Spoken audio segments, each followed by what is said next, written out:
I'm going to talk about coffee. A 250 grams tin will cost you 300 shillings.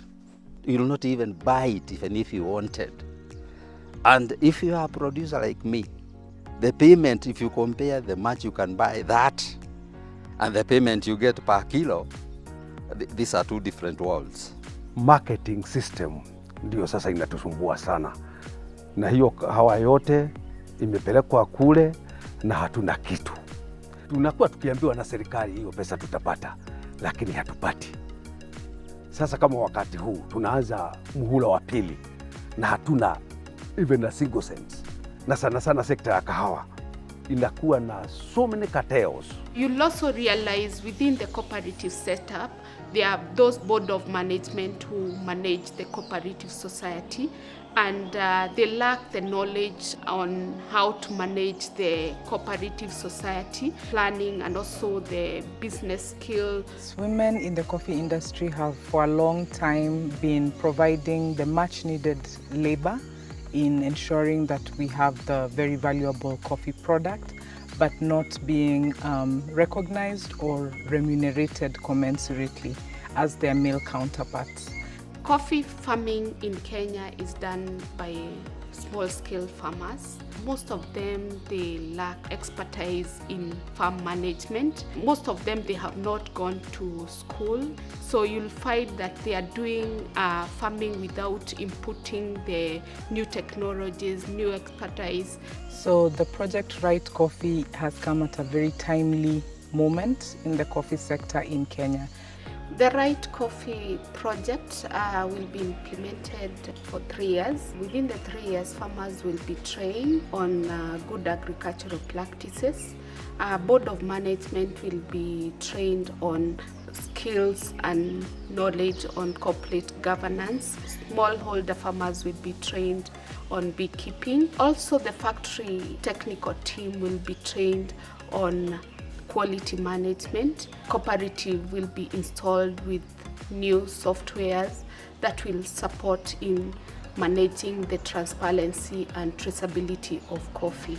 There have been many initiatives to support women in coffee, but this particular one has specifically highlighted women, and this has enabled us to think through ways in which we can partner with the project to enable the goals that we have had for a while to be established. We have examples of countries like Ethiopia where the coffee is roasted and ground and prepared by women, something that is maybe happening in Kenya as well, but in a very unrecognized way and maybe a very rudimentary way.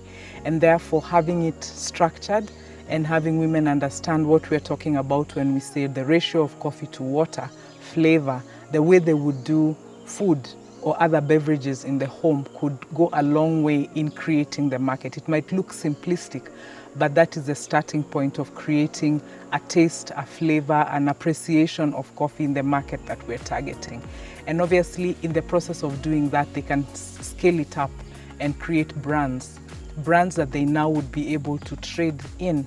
And so the part of the project that relates to creating brands and coffee shops and spaces where the public can consume and enjoy coffee is a role that can very easily be managed and executed by women in the coffee sector.